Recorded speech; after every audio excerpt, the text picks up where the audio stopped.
Ladies and gentlemen, welcome to the night special event. This is UBU Live with William Rochelle, but you can call him Bill. Tonight we honor truth. Tonight we honor courage. Please welcome Leslie Flowers. And for the first time, Carl Bromley.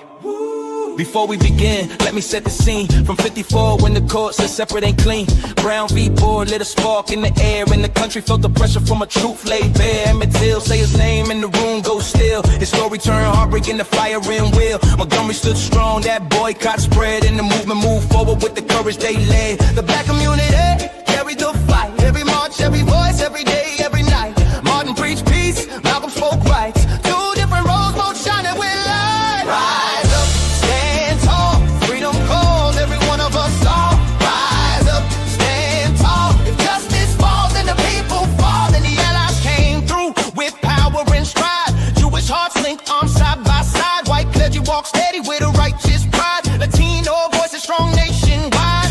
Asian brothers and sisters amplified. Native voices with the ancient God. Workers in the unions made the movement wide. Students in the streets kept the flame alive. Lawyers in the courts where the truth survived. And women rose with a storm in their chest. Seneca Falls put the courage to the test. 1920 gave the folk his breath, but the fight stayed hard and the world stayed pressed. Women blocked from loans, women pushed from homes. Pregnant men, no job, pain carved in stone. Until the laws broke through and the rights were grown. No one fights alone. No one fights alone. No one fights alone. We rise again. We rise again. Every time they shut the door, we walk right in. We rise again. We rise again. Every time they shut the door, we walk right in. The nation kept growing from decade to year. Segregation struck down so the kids could appear. Civil rights laws put equality near. Interracial marriage won the fight over fear. Fair housing arrived in 68. Title IX opened doors for the future we create. Credit rights in 74 reshaped fate. Disability protections made the world more straight. LGBTQ visibility refused to wait. Marriage equality show love is great. 20 brought a roar that the world felt shake. History awakened and refused to break. But look at today, some truths get cold. Voting rights strange, stories untold. Diatear sliced, old bias gets bold. Affirmative action slipping back into the fold. Women losing ground they already earned. LGBTQ protections overturned. Housing discrimination slowly returned. Progress in the fire while the old flames burn. Calling response, who are we? If we see and stay quiet, who are we? If injustice builds a riot, who are we? If the truth is on trial, who are we? If we don't walk the mile. That is why tonight this room is alive. That is why we gather to keep hope and drive. That is why Leslie stands and thrives. That is why Carl steps in with insight that survives. That is why you are here ready to rise. Eyes open wide with a heart that tries. Truth in your hands, future in your eyes. History is calling in the moment replies.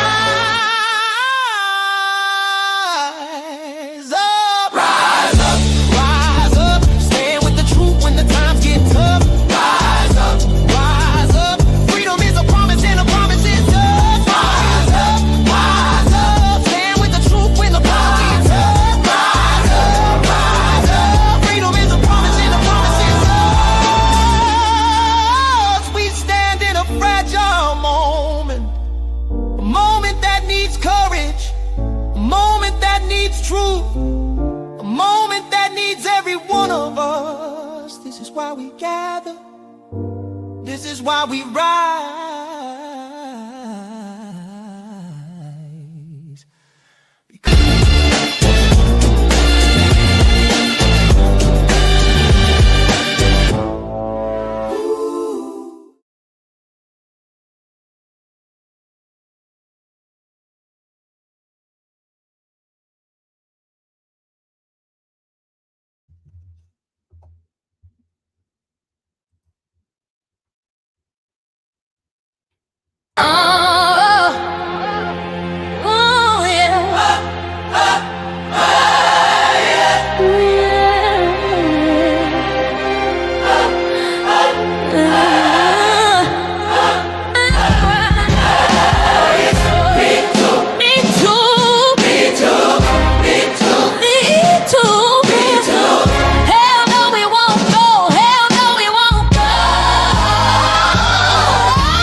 United we stand. I'm with a unity over division, indivisible. These aren't just words, this is a way of life. This is a fight that burns bright. This is the moment we refuse to hide. Why did women have to stand alone while the world looked away? Why did power walk free while truth had to pay? You can't just grab them by the pussy. You can't define a queen by what you say. Not a bitch, not a hoe. We're rewriting this today. Grab them by the, grab them by the, grab them by the, grab them by the. Every man, every woman, every he, she, them, they. We support you, you belong. Nobody fights alone. Nobody wins alone. Those who stand for nothing fall for anything. Beat drops, Crowd high, voices loaded. let's go. I'm stepping in the fire with my head held high. Every scar on my skin is another reason why I don't bow, I don't break, I don't swallow the lie. I'm the thunder in the sky, I'm the truth that I stand with the women who raised me strong. Who taught me what's right, who corrected what's wrong. Who said love means respect, respect means protect. If you silent while they suffer, you part of the neglect. Turn the volume up, turn the old world down. We are writing every rule to try to keep us underground. Rise, fight, stand. Rise, fight, stand. Rise, fight, stand. Rise. We are not standing for this crap anymore. We are not the people from the past. We will fight back and we will win. Because we the people, when we rise up together, we do our shit bang, we do our shit bang. I hear the ancestors whisper, push forward, push stronger. Every locked door you face, kick it open, go longer. Every insult you took, turn the pain into power. Stand tall like a tower, this is our hour. Now here comes the part they hope we never spit. The long truth, the real truth. The part they scatter, the part that hits. They tried to bury what they knew would rise. Tried to blind the movement, tried to cover our eyes. Tried to shame every woman who dared to defy. Tried to quiet the roar, but the roar stayed alive.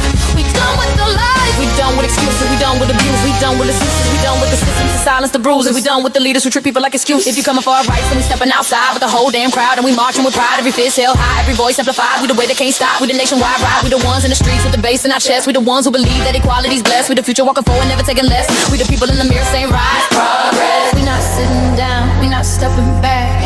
Every woman, every man, every straight, every trans, every color, every fam. We defending the land. We the new generation with a justice demand. If you blocking our path, we taking command. Who fights? We fight. Who rises? We fight. Who rise? Who leads? We lead. Who stand? We stand.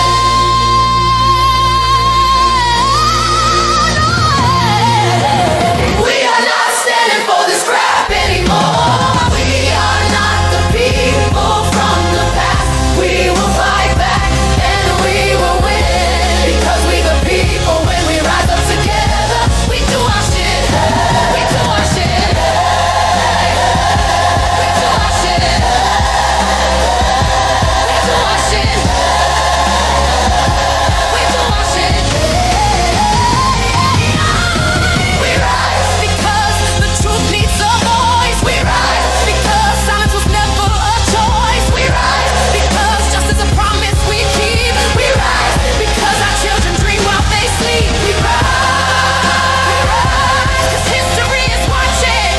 We rise because this time we refuse to lose. This is why we gather.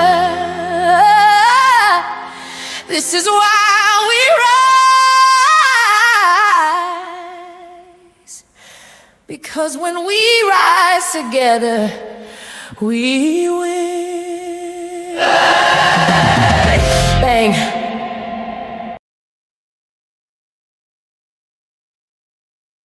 Hey everyone, my name is William Rochelle, and you can call me Bill. Welcome to UBU Live. I want to take a moment to express why I'm here and what I'm doing. And before I start to say what I'm going to say, I'm going to tell you guys that I've been struggling all night and all morning. People ask me, do you really want to put out that song? Maybe you should edit it for a certain audience. And I thought to myself, if you can hear it every day from the White House, but it bothers you here, then it's not me that's the problem.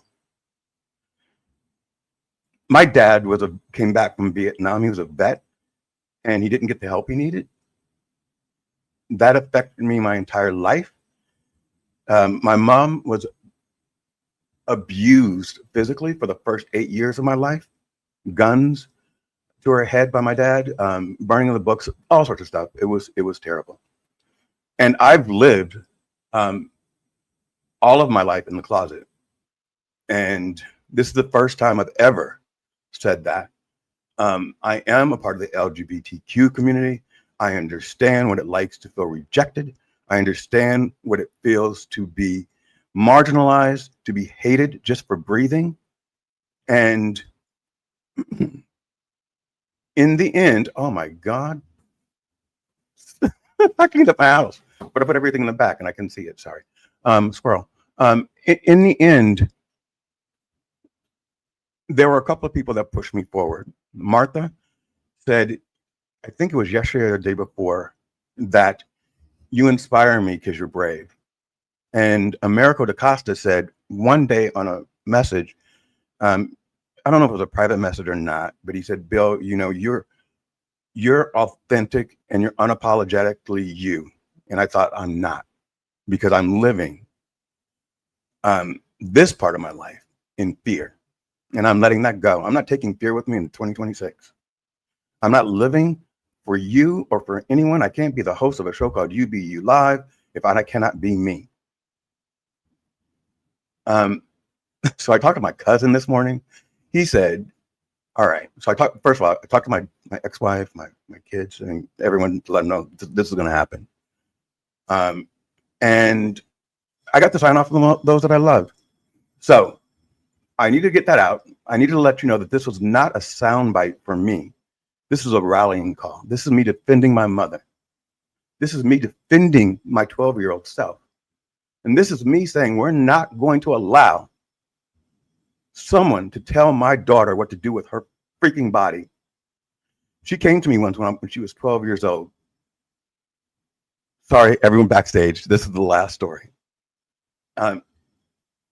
Brooke had said, Dad, I want to come get me. She was in West Covina. I was in Beverly Hills working. I didn't live in Beverly Hills. And I sent a driver to go get her because it would have been a 2-hour drive. She comes back and she's watching an after-school special about teen pregnancy, but I don't know it at the time. So I am working so that I can leave. And she comes up to me and she puts her hand on my shoulder.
I can't hear you.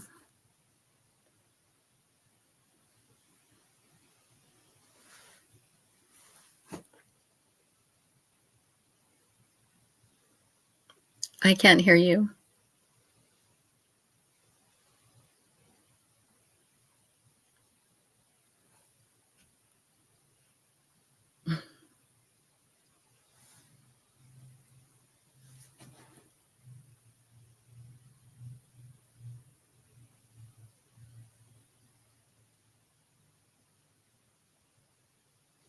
I can't hear you.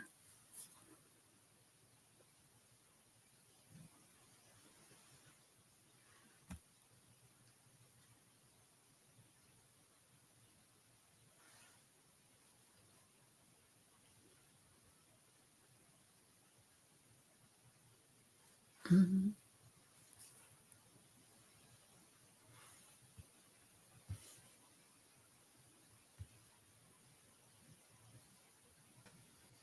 Hello.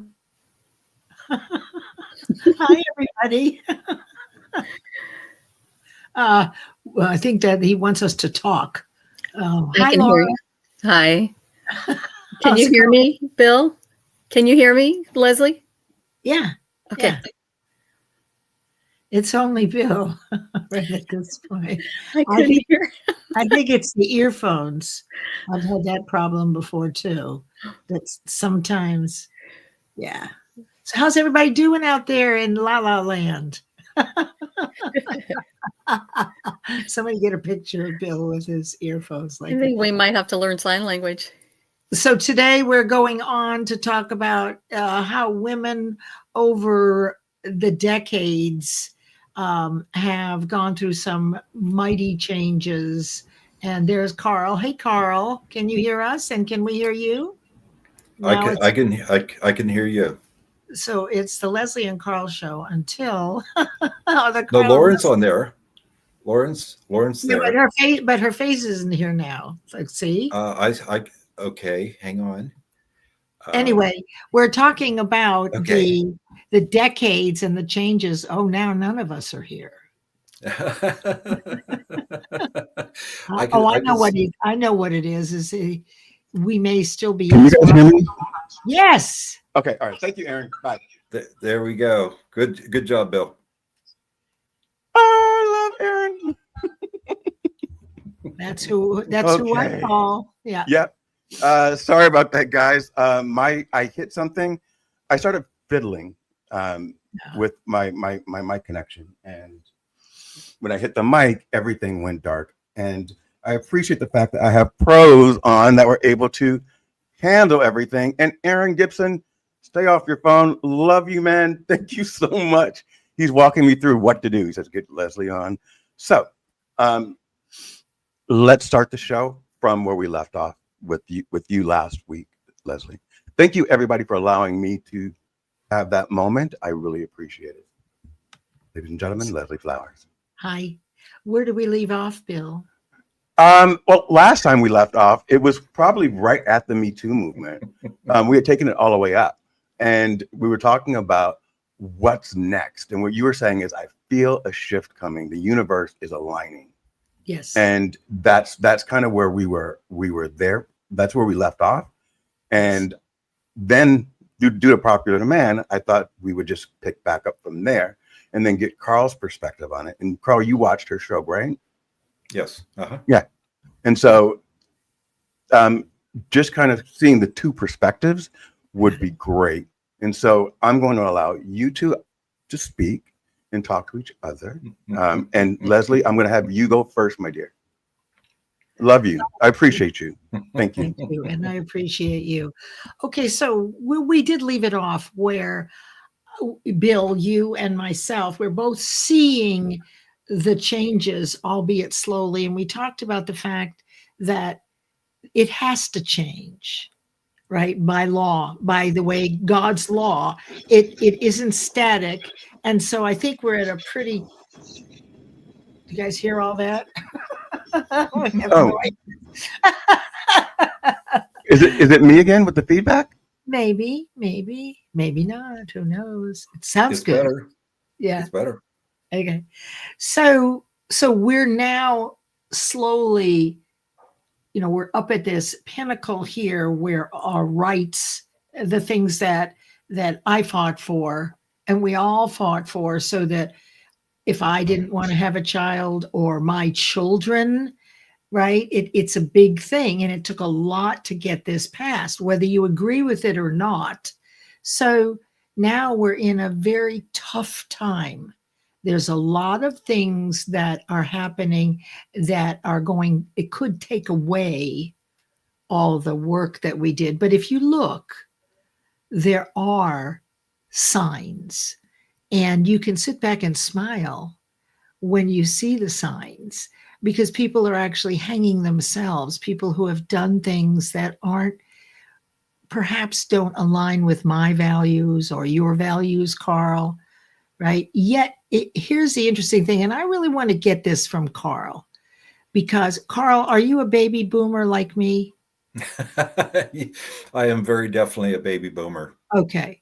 So my experience as a young woman was being treated miserably by men of my age, which told me now that it was their fathers where they were being modeled, right, or modeling after. And I always believed that, the fathers were treating the mothers nicely. Not so true. So this behavior of resentfulness to baby boomer women has grown over the decades. And what I find the most difficult is when I get in a group with a lot of men like you, of your age, Carl, my age, right? They don't like smart women and they don't listen, right? It's kind of inherent. It's not that they just started not listening. Women have not been listened to for a very long time. We've been heard, but not really listened to. Other women will listen to us. There are younger men. I found that the next generation, not us, but what's the one right now before us? Gen X. My kids are Gen X. And I raised my son to listen. I made sure he took transformational technology and he studied Think and Grow Rich. He knows how to treat a woman based on his father modeling good behavior. But in the end, that behavior turned very evil. So my beliefs about men and women and how it ought to be have taken a big beating, right? Because I'm watching what's going on and all the things I believed in about happy marriages and men treating women beautifully really weren't true. So I'm facing this now. And I would like to know how you feel about women your age. And did you notice this with other boys your age, that they didn't have that inherent respect for women? And it seems better now. So that's one of the things, even as we look at what's going on in our government, which is really what's pushed, right? The pendulum to this point, it has to go down now. So we start to see little things. But I'm really curious about what you heard about what I said about men our age. And is that the way you've seen it too? Or is it Well, different for you? well, so we've just recently discovered each other through Bill, and pleasure to be here. Thank you. What even Bill doesn't know about me yet is that I grew up in a family with 5 sisters, 1 brother, and my mother went through some of the same things. She grew up in North Carolina, and it was in the case of, I would say, 3 of my sisters, they grew up and fled the nest just to be away from a toxic environment of how my dad treated my mother. And so he was born in 1916. She was born in 1922.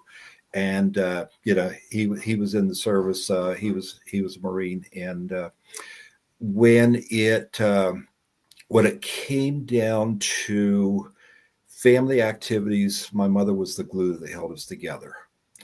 She got me started in volunteerism, and I still love that feel-good paycheck of doing good things when I can.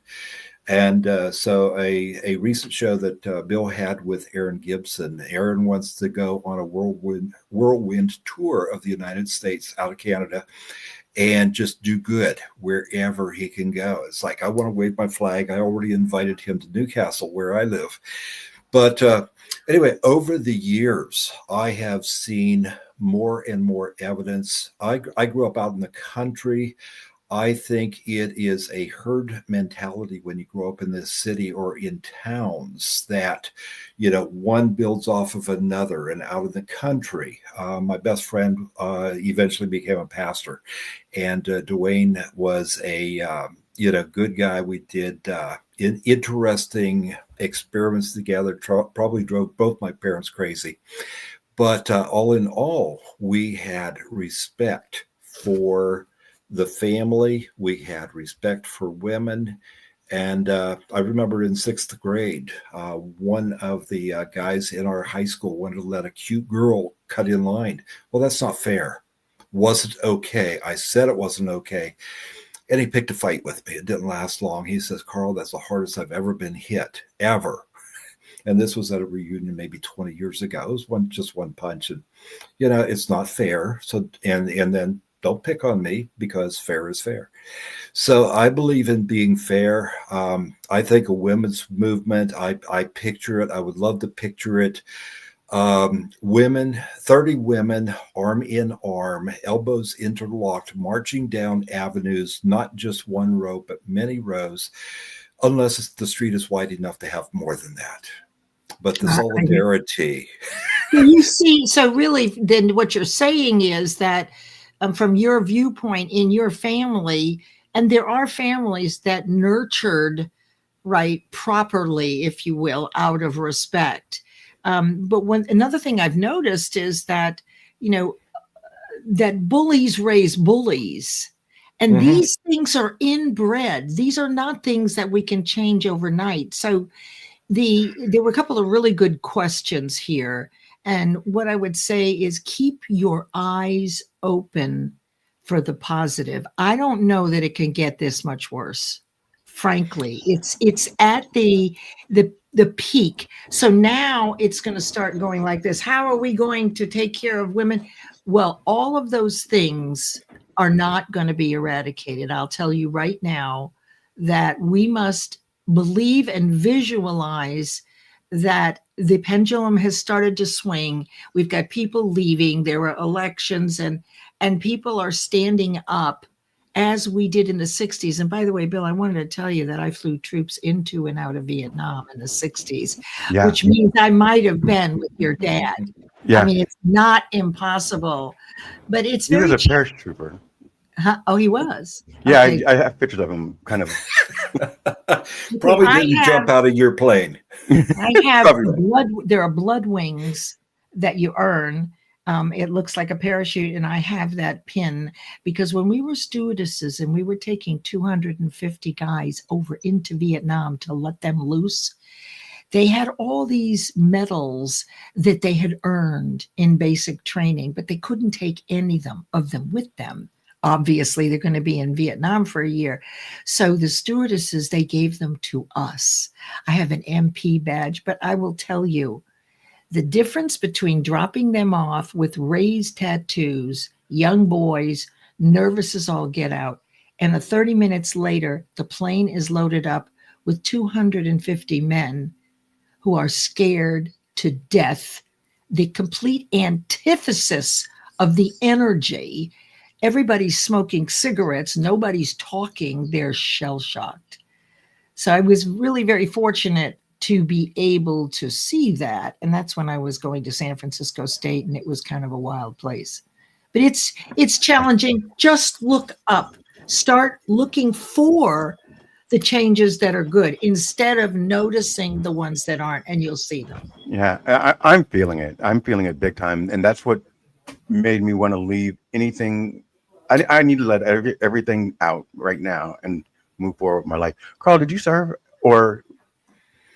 I was in the, I think God blessed me, or actually blessed the world population, because my guidance counselor thought I should be a classroom teacher because I taught calculus for one day, and one of my classmates says, oh, that's what he was trying to teach yesterday.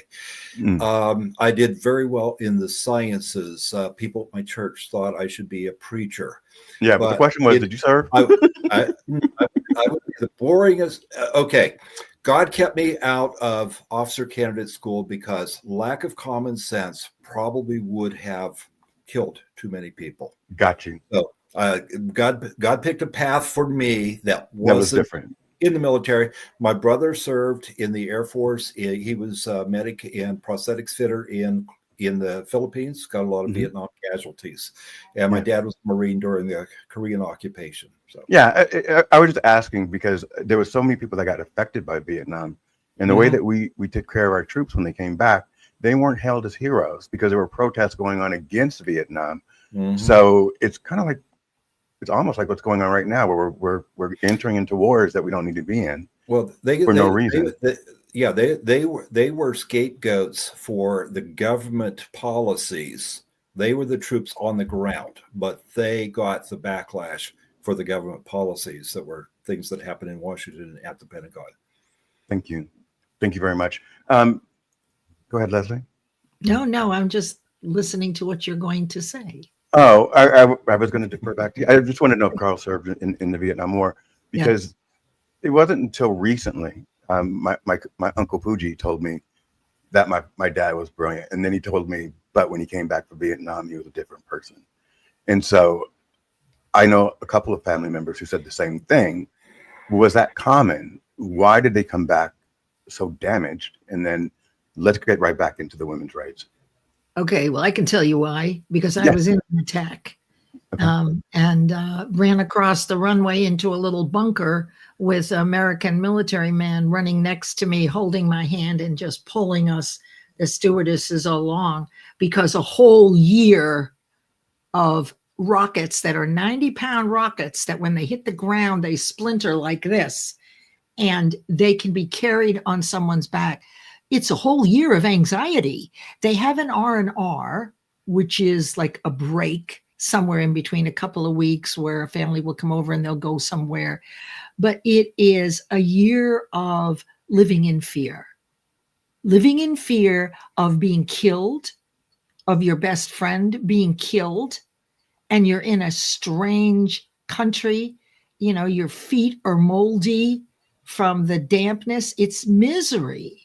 Right. So that's why they come back, and they came back and they weren't honored or respected. And even to this day, and it's even worse with the military, maybe there should be more respect for our military before anything else.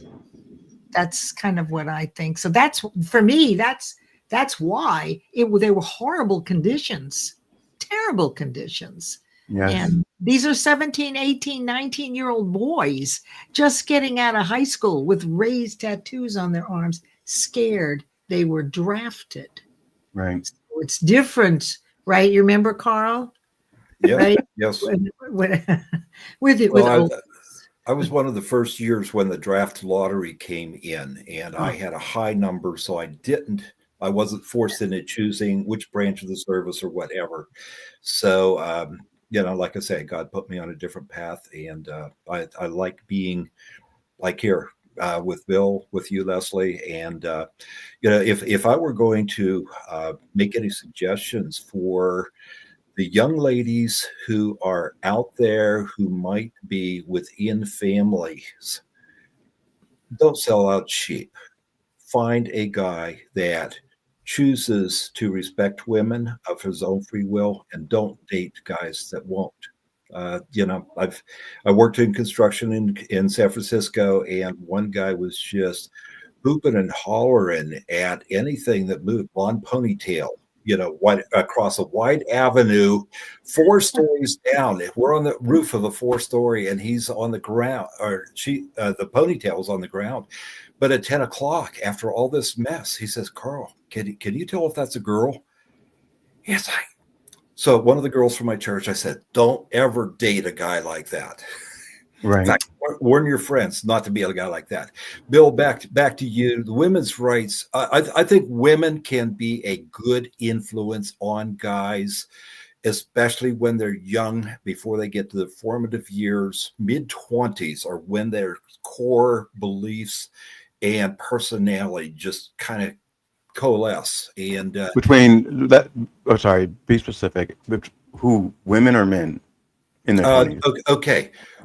Men mature later. Okay. Right. Okay. When from 18 to 23 or so, they're still up in the air. They're subject to influence. Girls and women influence them in the right direction to be respectful. Yet their beliefs and their self-confidence and the modeling of their fathers is vital, even though they don't reach this until later. It molds them. So, if very often you will see people that gravitate toward police work who were bullied, right? Mhm. Because their inner child has been bullied and hit, and that's what they're expressing. So we very often have men, and certainly some women, that are actually adolescents inside an adult male body, that they are emotional adolescents, but we think of them as men because they're fully grown. But So, isn't that what we're seeing right now, just in general, with our yeah. politicians, and Oh, and and and all these things that are going on, and Yeah. and the bringing it back to Vietnam, bringing it back to women's rights. Um, I we know right now that we're being distracted. All these things that are going on this week are a distraction because the people in power don't want us to know what's in those files. At the closer we get to the release date of those Epstein files, which represent young women underage who have already said, I am the victim and I am willing to have all of my information released. Why isn't it being released? And the Why men are we they're not listening because right? they're all complicit, whether they're Democrat or Republican.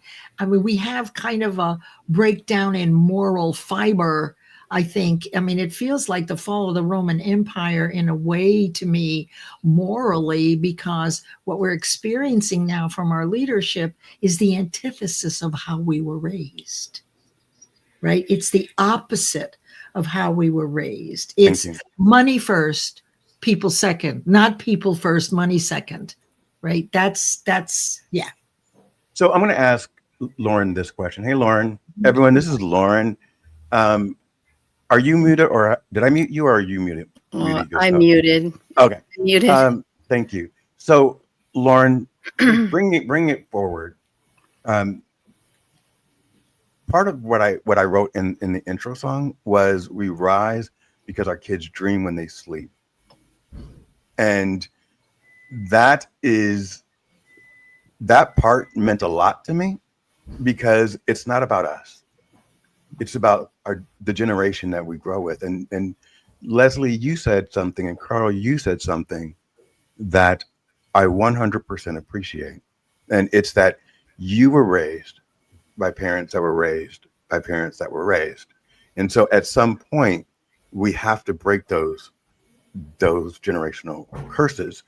I have, for the most part, but my kids still say, you could have been better. Like in the story I was sharing, and I didn't get it all out because my mic went blank. But my daughter was upset that I sent a car to pick her up instead of me picking her up myself. And my thing was, I got you to me as quick as I could. So we all are works in progress. We all, once we know better, we do better. In this reflection point, I think we do know better. And anyone out there that is watching that thinks it's okay that the powerful, and I'm not talking about right now, I'm not talking about the administration. I'm talking about Sean Combs, Puff Daddy. If you watch his thing, he had the money to shut it down. He had the money to shut it down. If you have enough money and you have enough power, you can do exactly what was said in the beginning of that song.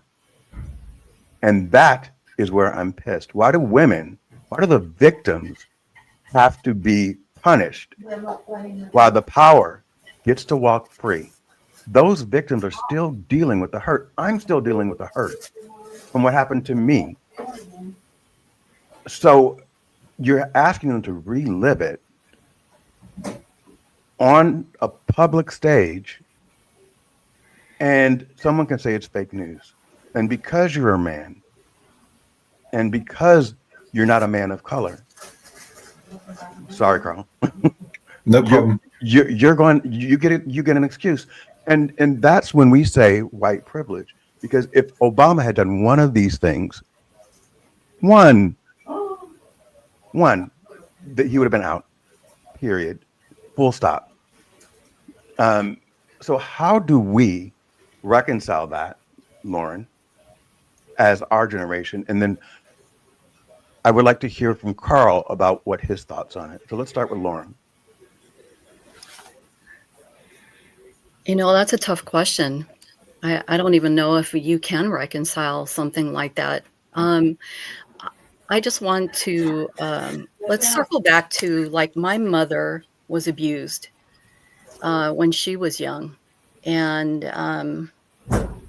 I'll say, when we were doing the book process, um, I in the book I wrote that I dedicated my chapter to my mother, and I said she was the one person that I didn't want to be like, and it was because uh, she was abused when she was a child, physically and sexually abused, and that was something that I didn't learn about her until she passed away. And I never understood why she never wanted to go back to her hometown. And but she took a lot of that abuse out on me. Uh, and although I knew she had love for me, she used to tell me that she loved me very much. And I knew that, but I couldn't grasp why.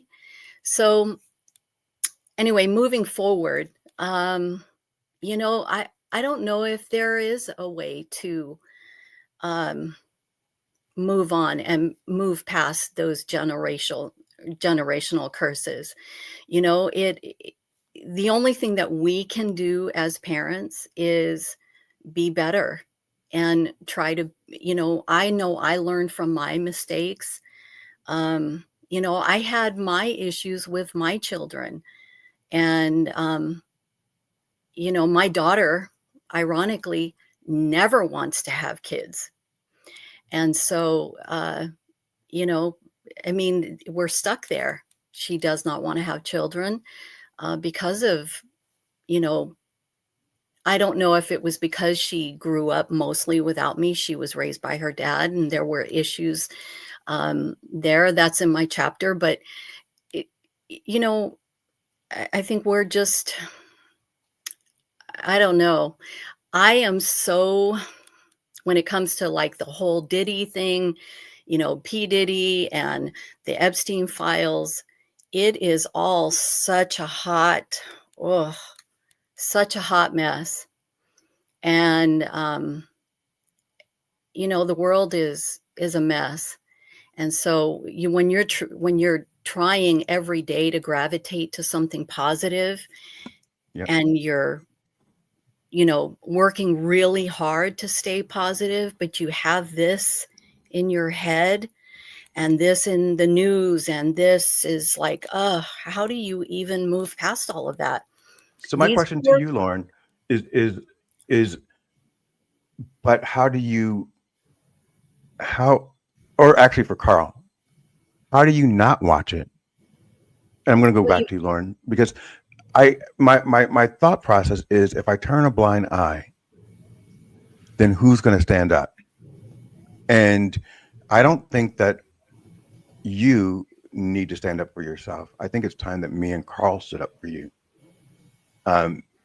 Carl? I agree with that too. And something that I wanted to throw in, like half a minute ago, might have been 45 seconds or 59 seconds, don't know. But, part of the healing process is going to be better communication moving forward. From 1993, I was in a workplace-related stress support group, and I overheard the facilitator talking to somebody on the phone, and she says, you need to have a list of things that are absolutely not okay. And it just stuck. But a week later, and I was just stopping in for coffee and conversation, I heard her talking to somebody else. And she says, you need to have a list of things or absolutely must have. And a week later, I'm talking to somebody, and all of a sudden, I just blurted out, "You need to have 2 lists. Absolutely not okay. Absolutely must have." And for anybody who's in a relationship, we're all in relationships, whether it's coworkers and us or other people and us, Bill, you and me, what's not okay and what's an absolutely must have. We need to discuss those things. So, and anything that's not on one of those lists is negotiable.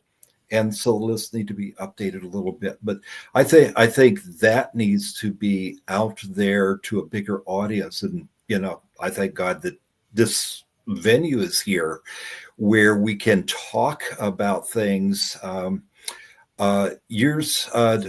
5 years after that, I'd relocated back to Pennsylvania. And I called a friend of mine who's a dentist, and I said, "I'm single and I don't do the bar scene. Who do you know?" And he says, "Nobody." 3 days later, I got an email from him that told me about one lady. The next day, I got another email from him, different lady, different phone number. And I had a 1-hour phone conversation with her. She wanted to meet me in person. She wanted to talk. Okay, we set it up in a public place. The first thing that came out of her mouth when we met in person, "Carl, I want you to know I'm married." But you were so open with me over the phone, and my husband is not.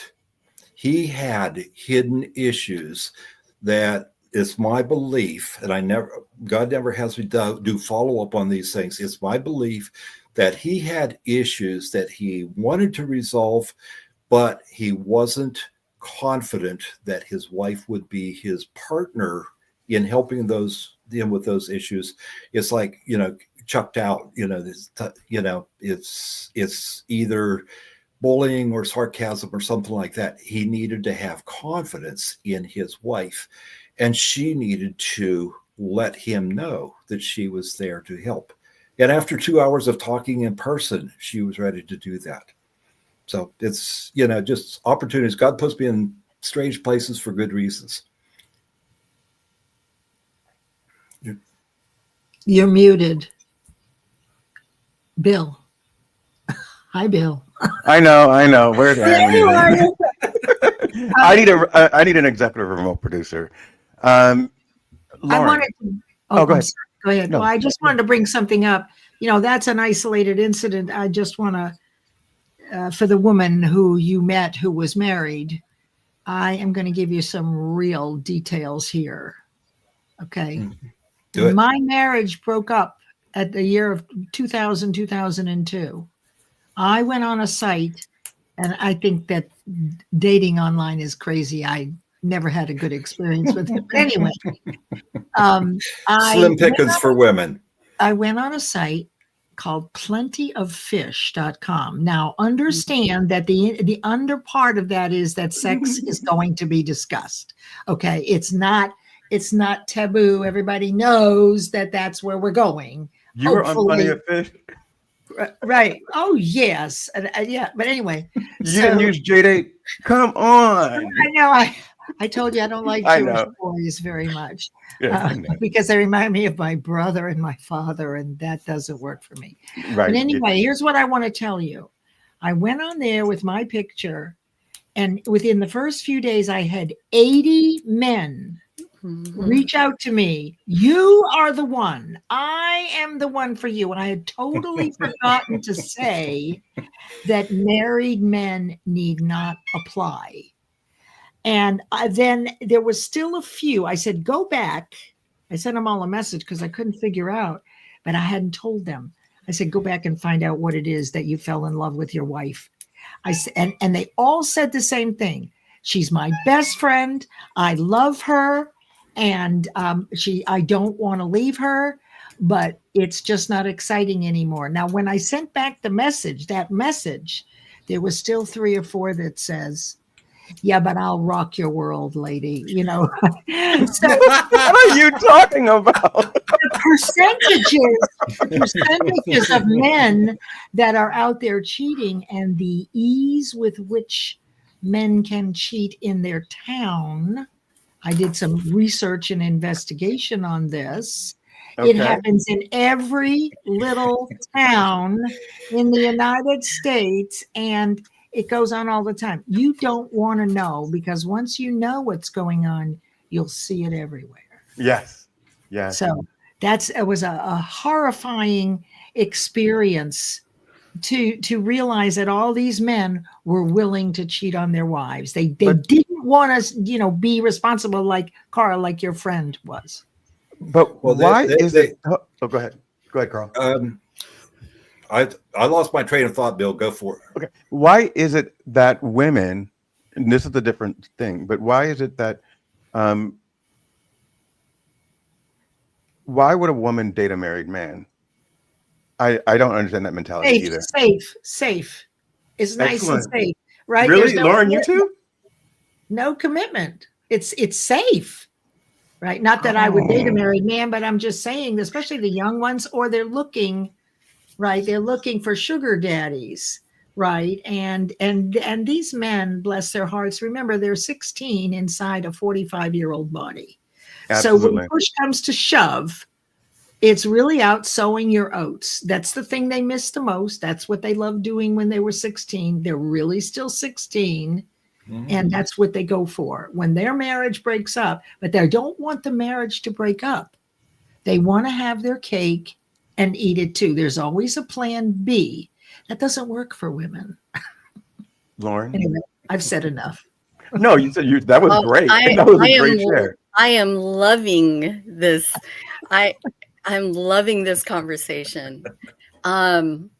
So I don't know if anyone on my LinkedIn profile, this year I decided to become ordained to marry people. And one of the reasons why I decided to do that was because I think it's really important that people understand why they get married.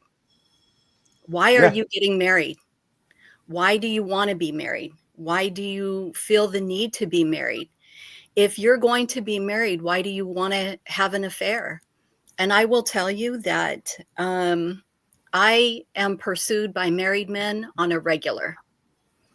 And I mean on a regular.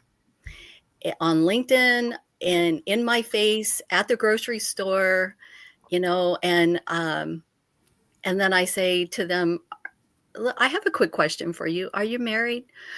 Oh, well, yeah, there is that. Okay, Really? well now, and you know what?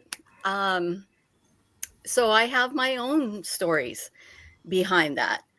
And I'll be honest with you, I have not had a date or a man in my life since 2016 by choice. Me too. You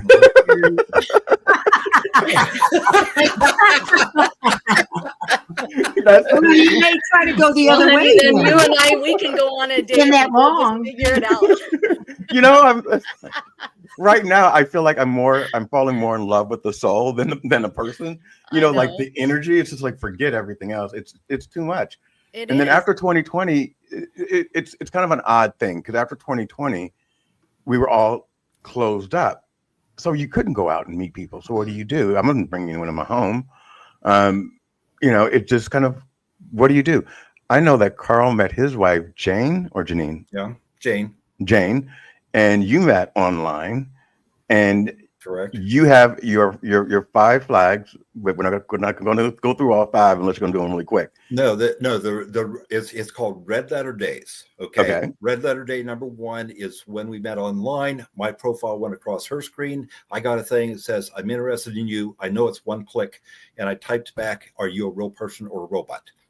Okay. 3 days later, after several phone conversations, we met in person. That's Red Letter Day number 2. I'm half nerd, half geek. During high school years, I've got lots of ideas. I told her on our first date, I have 170 ideas. And then I thought, oh, gee, what did I just do? I said, but they're all in a spreadsheet and they're prioritized. Red Letter Day number 3 is March 29th, 2017. She didn't run away. She still hasn't run away permanently. Right, but she did walk away from you at that that bridge. That day. Number 4 is the day I proposed. Number 5 is the day we got married. So, but God took a long time preparing me for that, including 4 different times. I was on different dating sites, had rewritten my profile, got tired of a grind, went off of it for several months, rewrote myself. And one of the ladies said that it's slim pickings for women's out there. And I said, I agree with you. And so there were a few times when, it's like, okay, this lady doesn't seem to be right, but we got into phone conversations. She needed a massage, a neck massage, so she wouldn't get a migraine. I drove 65 miles, but the best result of that was I took her off my list as a possible. She got her neck massage, and I drove home. Another lady got a screen door put on her house. But, God put me here to be helpful. Who's laughing loudest? I'm laughing. I'm thinking these are great ideas. Screen door. We have a whole new appreciation for the electrician, the HVAC repairman, right? And actually that's right. So I have a whole new appreciation for them. Well, it's too bad you don't live closer, but you need to write it so a handyman will respond to you or pray for a handyman. I am so grateful that I can be one of these women. Mm-hmm. And it's happening more and more where we have our own money and we do not have to rely on you, and you're not always working anyway. So I've been on my own for 25 years, but I had over 30 years in a single committed marriage. And I know I don't want that again. And you don't want it again. No, I don't. I want just a casual affair here and there. What's wrong with that? It's great. I am loving you for this conversation. I am loving it. Quick question for everyone. So there's a couple of things going on simultaneously. We have 600 people on YouTube that are watching us right now. We're at the hour mark. I know everyone's time is precious, but the conversation's really just getting going. So I want to see who wants to leave and who can stay. Lauren, I really want to talk to you after this, if you don't mind, about what I started with. No. Can I just say something? Yes. I love these conversations, but I personally never want to get married again. I was married once. My father was married 4 times. My mother was married 3 times. And my dad keeps asking me, why don't you want to get married again? I'm like, between the two of you, there's 7 marriages. Like, why would I even want to even entertain that idea? I never want to get married, but I would love to marry people, but I chose to get ordained because I want people to understand what they're actually getting into, because it's so easy to, consider having an affair. Those type of people, they're out there, right? They're, they want to, it's just easy. It's easy to do. And people they're open to it because they never want to leave their wife. And, they got the sexy neighbor next door and she's hot and he's hot and, but I've seen it all and I've heard it all. So anyway, I just thought it was funny, Mm-hmm.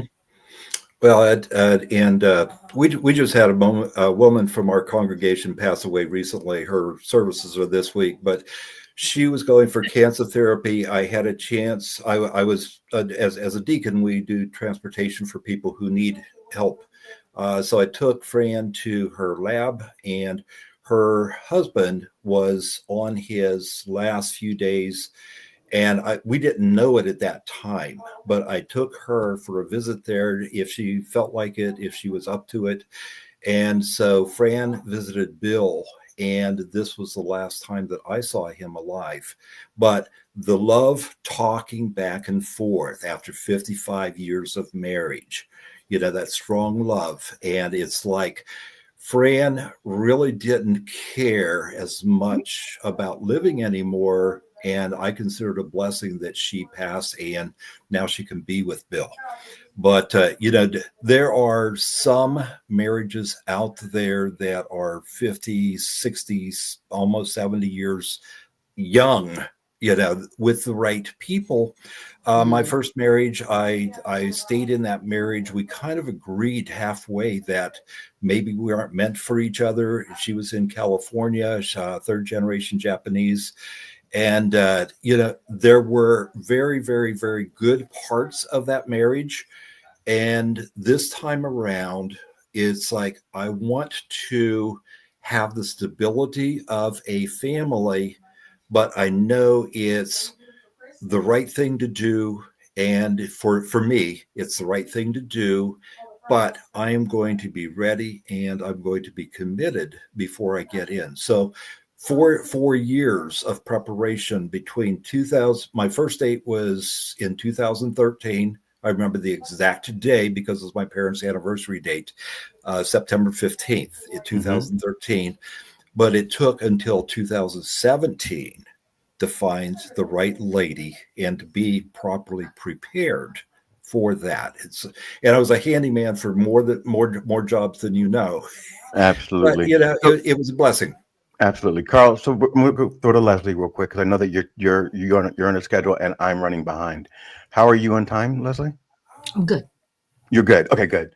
Okay. I'm good too. I want to throw another thing out there. And Go ahead. And this One thing I want to say is that Kinga did say we went from human rights to cheating. You never know what direction we're going to go in. So I think she wants us to go back to human rights, and which was the original topic that we're on. But we can go into cheating real quick and then go back.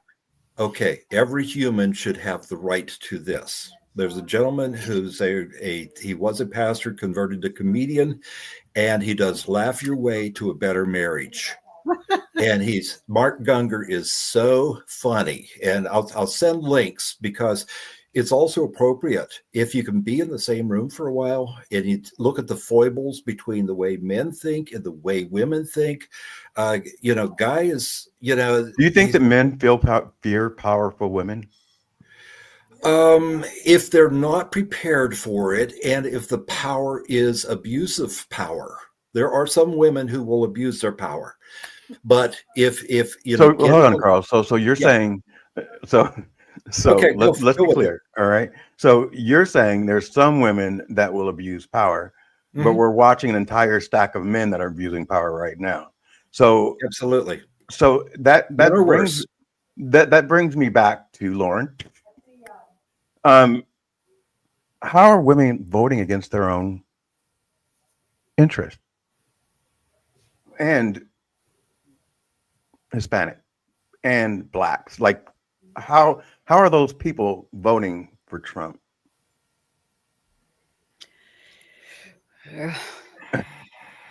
It's okay. It's okay if you voted for him. That's great. I mean, it's okay. If you didn't, it's fine. I did not vote for Okay. Trump. Okay. I find politics are very tough to talk about. Okay. There's fine lines there. You can have friends and acquaintances that you just absolutely adore. My best friend, he is, I mean, I love him, but he is a Trump supporter. Yeah, We do not discuss him at all. Yeah.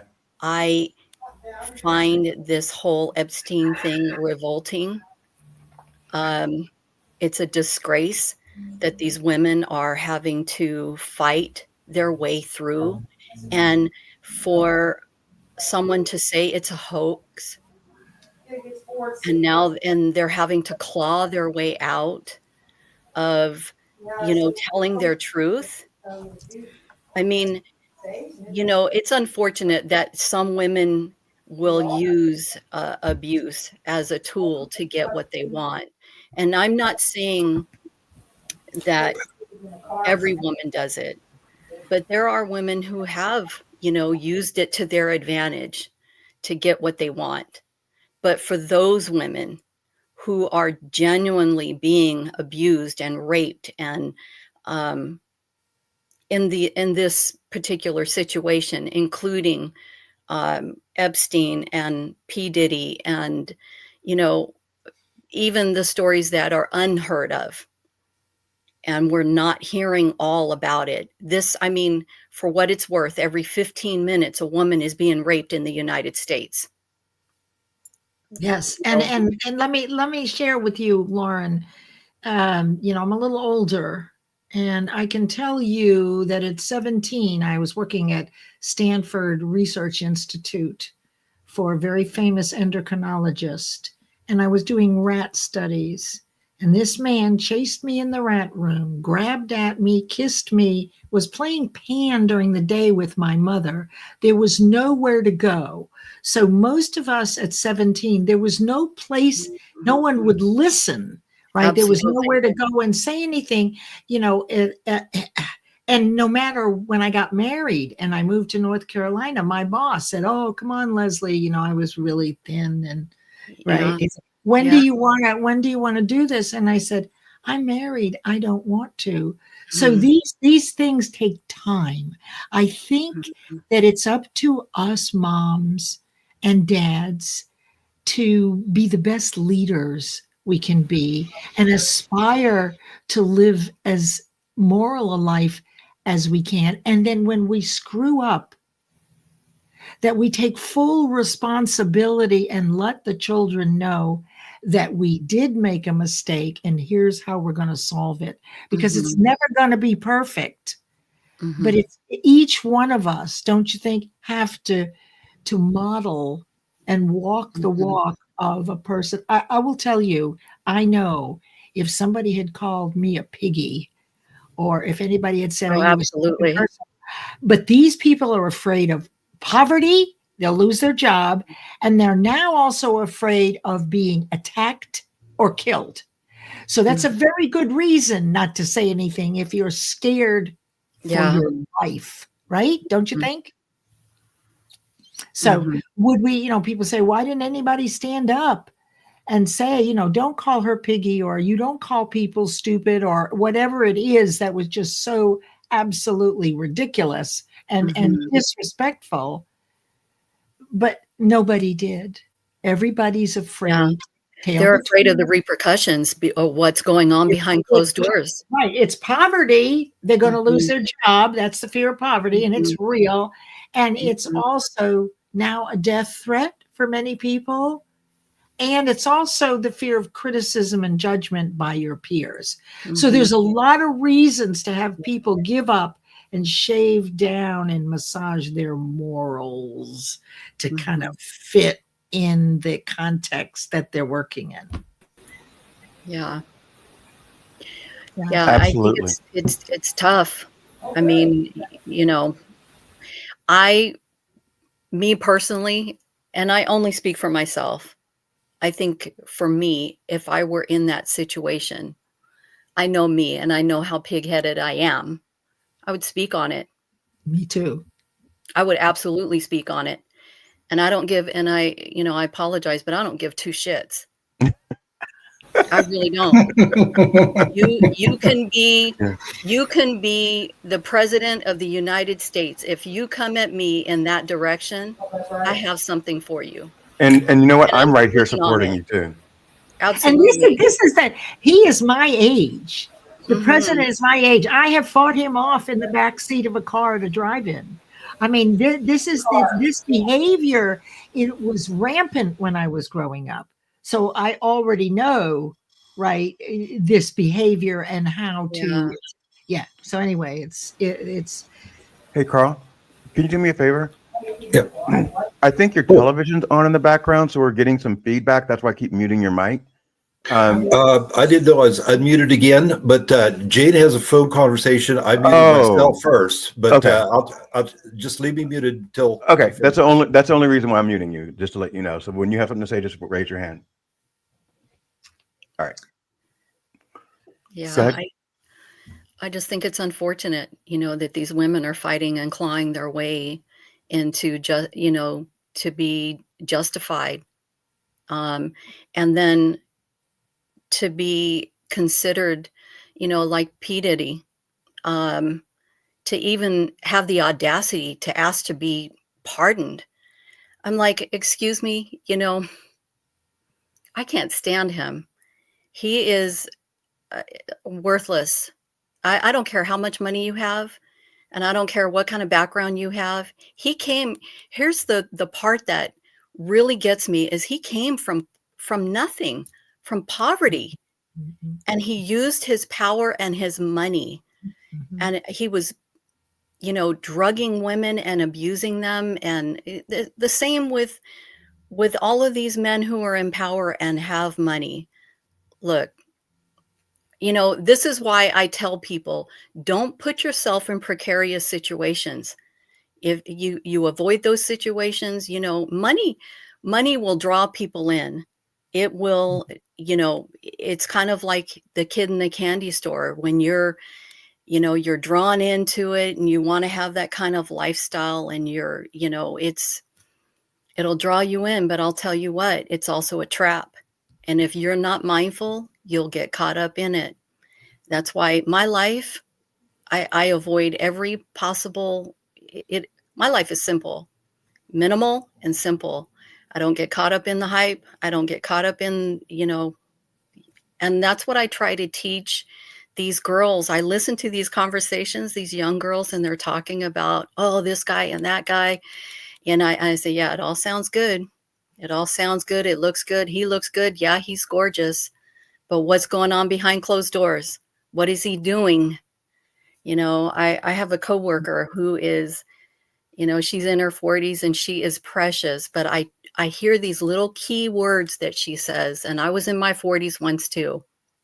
And you think by the time you're in your 40s, you have a little bit of, you know, knowledge or intelligence, but sometimes, you know, it takes a long time to really learn, you know, and it took me a while. It took me a minute. And I hear a lot of things, you know, and you just have to take a step back, you know, you just got to take a step back and pay attention to your surroundings. So Mhm. and that goes for men too. Women can be just as vindictive or, you know, conniving. Oh, yes. Oh, So absolutely. You Absolutely. know, absolutely. one of the things I'm going to say about that is we, I agree with everything you said, Lauren, first. Thank I'm you. going to say this to Carl and to Leslie. We have to, as a united front, understand which house is on fire.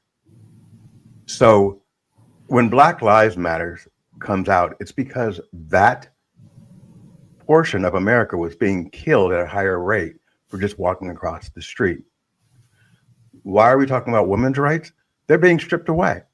So Mhm. right now, I'm not saying that men don't have rights, but your house is on fire right now, man. Mhm. It's Lauren's, it's Lauren's daughters, it's Leslie's grandchildren. You know, Carl and I may be in a safe zone, right? We might be, um, but right now your house is on fire, and that includes all equal rights. That includes everybody, and I think right now we're under one tent, and I believe, and my good friend, and I thank you so much for bearing with me today, Leslie. I know this was off the cuff, but she said it's going to correct yourself, and you're going to see it. Just wait, you'll feel it. Mhm. And I'm feeling that there is going to be some real good that comes out of this horrible, horrible, horrible Yes. moment. And that is what got me through this month, period. Because I was like you. I'm over 40, right? Way over 40. And I'm looking for a job. It's hard. It's hard. People aren't looking for someone, 45 for a job anymore. It's not, I'm not their jam. I'm trying to be, but it's hard to stay positive. And then you're looking at something else that's being just torn down. And I can't be a part of or a product of the civil rights movement. Watch my mom stand up for civil rights and then let all this happen to you. Because I want you, Lauren, and you were today, if you realize it or not, to be someone that I can depend on if I need a soldier. And that means I have to be someone you can depend on when you need a soldier. Mhm. And why I wanted to start off with, this is not about sound bites. This is my real reality. and this is from my heart. And before we went on stage, I kind of said, guys, this is at midnight. I just changed the whole thing. And I want you to know that you're supported in every way that I can. I'll be in LA, by the way, for Christmas. This Christmas? Yeah. Oh, sweet. Yeah. Just to let you know. Carl. So you does have that to say mean I something. need to drive to LA? Absolutely not. You could. I mean, I would love to see you. I'm not saying that. But if you Hey. were in the LA area, I would. What? Can I ask a question? I have a question for Leslie. One of the things that I've been concerned about is our right to vote, because there's always a question about whether we are going to lose our voting rights. And that's a concern for me. It's a concern for my children. My youngest son is 19. And I think it's more of a concern for women. I feel like we're in a stage in these United States that, our rights are just being diminished slowly. So what are your thoughts on that? I don't know. That's always been a concern for me in the last year. We worked in the 60s and 70s and 80s and 90s so that our kids and our grandkids could have these rights. And, boomers and seniors we're tired. I don't believe that will happen. I think that things are changing fast enough because there are many things on the table. There's gay marriage, right? That is a huge population. With the last protest of 7 million people, and if you're observing, I listen to the news a lot because I want to know what my clients and the people that I'm talking to, what they're going through. I don't believe we will get to that, but we're just going to have to believe in the pendulum and that we've hit some very terrible things that, I mean, look, I grew up in the 50s, right? I mean, the doors were left open and the mothers were at home and everybody took care of everybody else's kid, right? I mean, it was a different life. It was a safe and peaceful life with the sound of children laughing, and people could walk to the store. Children could walk to the store at dusk by themselves and not worry. This is a very different world. So I'm holding the space and the intention and the visualization that the voting will continue. The idea of only giving one vote to a married couple when 50% of first marriages dissolve and 60 to 75% of second and third marriages dissolve, it would mean that only men in marriages that are together would be voting. We're not letting that happen. That's not going to happen. That's not going to happen. I just am not going there. I don't know. It's just too much. It's too much to manage. So Leslie, I'm with Lauren.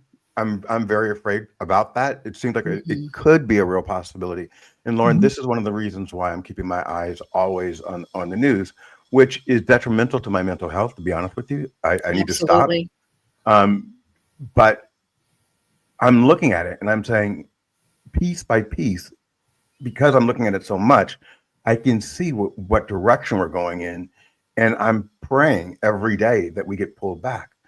Carl, how did we allow a Supreme Court that can basically, there are no three separate branches of government anymore. We're not living the way that this country is supposed to be founded on, which is checks and balances. What say you, Carl? And I'm going to mute myself. Okay.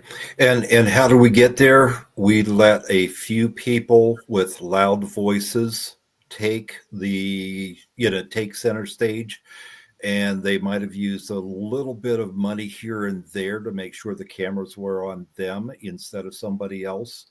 I think it's going to come down to solidarity and the women's movement and the civil rights movement, and everybody is going to have to come together to make the right things happen. While the vote is still in the people's hands, the people have to vote, and they have to vote correctly. That's right. Well, correctly according to their own view. Correct? Yeah. Yeah. Correctly according to whom? I hear you. For the benefit of the people in the Yes. future, Yes. not for the favored few, Yes. not for the people. We have one county commissioner that if you want to know where the news cameras are going to be, find out his schedule, because he's going to be there. Is he Right. good for anything else? Not so much. So, track records play a part of that, but there needs to be voices in the mix. Martin Luther King, in his day, he made his voice heard, and a martyr for a good cause. And the world is stronger because of it. There needs to be more people speaking out, even myself. There are times when I feel like I have a crosshair on my back too, because I didn't vote for Trump. And what he did, his administration, suing the mayors of sanctuary cities for breach of their oath of office. And what happened on January 6, 2021? Was he doing his oath of office, relinquishing power according to a vote? No, he's trying to pressure people into changing the vote. So, yeah, there's a crosshair on my back too, because there's too many things going a little bit crazy. And like I say, we might need to have thousands of people marching peacefully on the streets as a first step, and then grabbing the microphones and doing things like we're doing. We had tonight. 7 million, right? So these protests have to have a call to action. If you remember the Occupy, remember all the Occupy this and that, nothing came of it, because if you have a movement, you have to have a very clear call to action. And that's what I'm listening for now, is what is the call to action? What action must we take to stand for this? Okay, and voting is one of them. I'll give you a little bit of a. I told Bill in a previous conversation that Jane and I listened to podcasts, and in this one court case, a fictional character named Andy Carpenter was trying to beat a minor rap for it's a garbage lawsuit, having a lady who adopts pups. They had a legislation that limited household pets to 3 per family. Also, she could have cattle, an unlimited number of cattle living in a room. But he pointed out correctly that the mayor's wife had a small business, supposedly can't have a small business. And it was the women who were the hammer behind the guys who had the votes. Man claims to be president of this here corporation. Woman says, that's fine, I'm chairman of the board. Right. Thank you for that, Carl. Leslie, you said there are too many things to list tonight, and I agree with that, because this conversation obviously can go on for 4 hours, and I don't think anyone wants to do that tonight. You do? Okay, Carl. Maybe 2 hours. Okay, Leslie, how are you doing over there? I'm doing great. Okay, I'm just making sure, because I want to be respectful of everyone's time, and I think we should start kind of doing our wrap up, and doing our final points, and then I'm going to close out. I open with you and Carl. I'm going to close with me and Lauren, if that's okay. Sure. All right. Go ahead, Leslie. But what's actually, we'll start with you, Carl. What's 3 things that you want the audience to know about you, and how you help women rise when they can't do it on their own, and what you think in the organizations you're putting together to help support women. I think you have one that's 3 men and 5 women. I forgot how you named it. Okay. But go ahead. So let me go into that. I am 100% owner of a small business called Carl's Idea Hatchery, Logo Lab, and Business Incubator. But my goal is to have people with good common sense, mostly women, be co-founders of a company that's been on paper since 2016. It's called 3.5 Women Benefit LLC, means it has a social mission. I'm looking for co-founders. Leslie, after last week, you're eligible to apply. Bill, you're eligible to apply for the one other male position as co-founders. But what I want to do is take projects. My 170 ideas have grown, and I've got some big ticket items in there, but I can't do things by myself. Every business consultant says you got to focus on one thing. Okay. Now it's 3.5 women, but within the 3.5 women, start project teams led by women, have them recruit their teams, take an idea or 3, pick out what they want to go and go for it. I've got 2 revenue streams already, got a 3rd one close. I got nationwide, one of them is expanding a local regional advertising company nationwide. And I think that women could do a heck of a good job at putting this together. The corporate golden parachute idea, I used AI to come up with pink parachutes. Women need pink parachutes. Self-employment or working with a group of people that you want to work with, and building your own retirement using pink parachutes, not golden parachutes. I think that's great. Don't know why that's color pink, but I think it's great. Can I just ask why pink? I was going to say the same thing. Well, my wife is a Mary Kay representative, so I've been okay. and now, Good Christian Company, a lot of people don't know that, okay?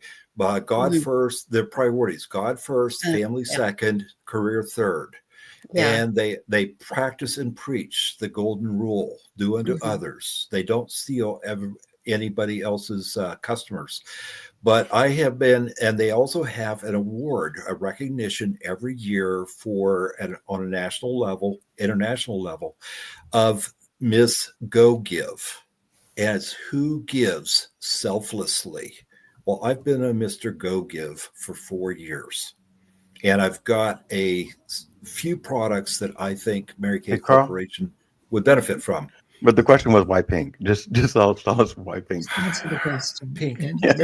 Mary Kay and femininity. Mary Kay related. Both. Okay, perfect. Feminine and Mary Kay Corporation. Good company. Perfect. Thank you for that question, Lauren. Leslie? Well, I was just trying to figure out why in the heck we're talking about Mary Kay Cosmetics all of a sudden. Okay, so for me, I believe we're going in the right direction. Keep looking up. Focus your intention to look for the positives, no matter how small. They're always there, but we're so used to looking for what's negative that seems to glare, right? So look for those signs.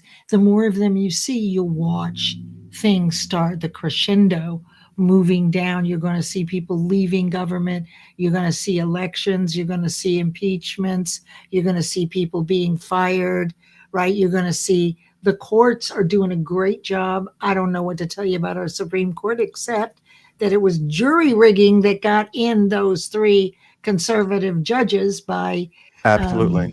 What's his name? The guy from Tennessee. I can't think of his name. I don't remember his name either, but yeah, I know what you're talking about. So that's the answer. Keep moving your feet and keep looking for the changes that are the opposite of what's happening, and you'll see them. I see them every day. And so do you, Bill.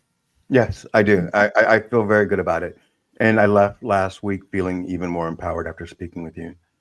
With that said, I'm going to take you guys down, and then I'm going to break with Lauren. And if you guys want to stay, you can stay. I understand. If you want to go, you can leave. Okay. All right. Thank you Thank both for showing up. Thank I you, really guys. appreciate this. Hey, Lauren, how are you? Hey. So I want to thank you so much. I asked you at the last minute, and one of the things that I appreciated, because I understood what direction I wanted to go in, Mm-hmm. and I don't know why. I just felt like comfortable having you here, and I don't know you, and I know. it's kind of like this thing that you feel through the. We've been like I feel it with Aaron. I feel it with other people. Like when you have a connection, you can Mhm. feel it, and I appreciate that. One of the things I was talking about, and I want to just finish it, when I got cut off, was that I don't know where I left off, but at the age of 12, my daughter came to my office. Did you get that part? Mm-hmm. And then she asked me what would I say if she was pregnant. And then in that moment, I turned to her and I said, "How would you feel?" And what I did in that moment was two things. I took her body and her decision at 12 years old, and I said, I, as your father, want to hear how you would feel about it before I gave you my opinion. Inside, I was freaking the fuck out. Mm-hmm. I was like, oh my God, she wanted to come see me and she said now, and all these things. And I had, her picked up but I didn't. And that message, I wanted her to know that no matter where she is, no matter what's going on, I will stop, drop, and roll to protect her. Mm-hmm. And that is the person that I am. That's why I wanted to do the show, Mm-hmm. because it's about them. It's their rights that are taken away, and it's about Mm-hmm. our generation. Unfortunately, I'm probably about 10 years older than you, but I our doubt it. How how old no, are you? I don't tell people. I'm 42. My daughter's 34, right? So I'm 42. I tell people I found her, but anyway, found them. But it it's important to me that I speak what I speak, I say what I say, Mm-hmm. and then, guys, I was kind of being coached backstage whether or not I should basically come out today. But that was heavy on my heart that I be authentic, and I Mm-hmm. tell people why I'm doing this and why I'm fighting for all these different rights. And regardless of whether or not you knew it spiritually, I needed you in this moment. And I appreciate the fact that when I sent that text at midnight to you, that you said yes. And you told me you were tired as hell. And I Mm-hmm. made you sit for an hour and a half. So I love you so No. much for that. I was actually caught off guard, but I am always open for good conversation, you know, and I wasn't sure what we were talking about today, but I'm down for great conversation, positivity. Um, I'm definitely always open for that. And I said, you know what, if he's asking me to be on a show at the last minute, Mm-hmm. there's got to be a reason. Yeah. And I what made me think about it was you said something in the caption in one of the shows. You said, you loved my energy. Yeah. I thought, you know what? I want to get to know this guy. I Yeah. I want to want to get get to know you to know, I too. know I want to get to know you. And I Yeah. am so grateful that you and I were able to have that conversation in the beginning. Yeah. Um, I almost started crying. I know, and because it means a lot to me that Mm-hmm. that you trusted me with, it's hard to have those kind of conversations. Yeah. But man, I'm so open-minded. I am probably one of the most open-minded people, and I'm so grateful to God for that, Yes. to be open, because the world just comes at you in all kinds of directions, and you don't know what walk of life people are in Yep. and the journey that they're on. And so I'm grateful. I'm grateful to be here, and I appreciate it. And I love listening to all the conversations. I know we kind of got off, off the beaten path. But it was good. I think Yeah, I it think was great. It was a great there conversation. So, there are moments there that everyone can take away with them. mhm. Everyone, I want to thank everyone for coming. I want to thank Yes, Ms. Leslie Flowers, Carl absolutely. Bromley, and Lauren. Thank you so much. Thank you. And we're out Thank you so much. almost. Funk is in.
In the mic.